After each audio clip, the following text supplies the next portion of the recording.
Hello, this is Pam with Pamshairexpo. I'm going to go ahead and just show you the quick and easy top knot. Depends on how thick and how long your hair is. I think the most difficult part about this would be just trying to even get your ponytail up there, honey. It just depends on your hair. Like I said, the length and the thickness. How easy it is to try to get your ponytail. But once you get your ponytail up there, oh, it's easy breezy.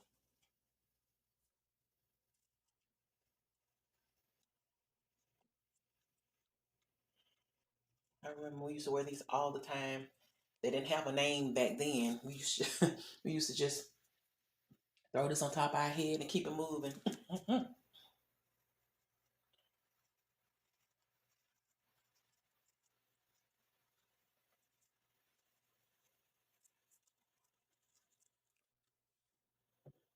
You can secure it with a rubber band or you can secure it with a pin, either way.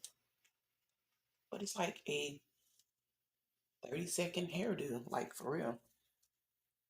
You can leave it just like this, or you can go ahead and put your designs in it if you want to. If you want to stick your flower in the back, you can. Or you can either take the flower out, stick it in the front, if that's what you like. You can take it out, stick it in the side, if that's what you want to do. Or honey, you don't have to have one at all. But a quick 30-second hairdo, you just toss it up there, put on your shades, keep it moving. Thank you guys for watching. Like, share, and subscribe. I love you and peace.